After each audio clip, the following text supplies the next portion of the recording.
there's a lot of great professional athletes who have accomplished a lot of great things, both on and off the field.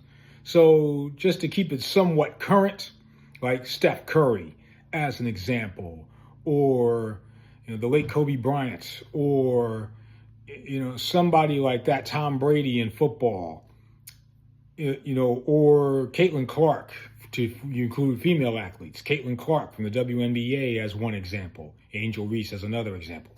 So we look up to a lot of these athletes who have tremendous talent, and a lot of times certain parts of the sports fan base put them on this pedestal, almost like an idol. And in some cases, we even build statues for the great players that we see.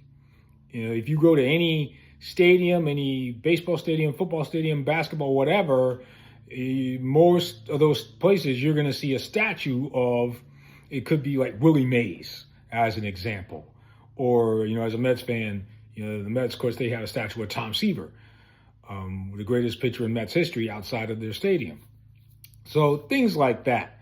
And biblically speaking, of course, the Word of God teaches us about dealing with idols, or making idols out of not just athletes, but anyone. But in this case, since we're dealing in the sports realm, we're talking about athletes. So I'll get pretty much right to it.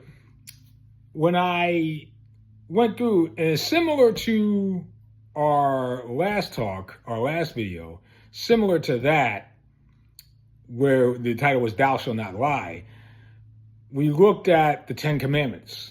And thou shalt not lie is the 9th of the 10 Commandments. Well, in this case here, we're going to stay with the 10 Commandments, only this time it'll be the first commandment that we go into, which can be found in the book of Exodus, chapter 20, verse 4.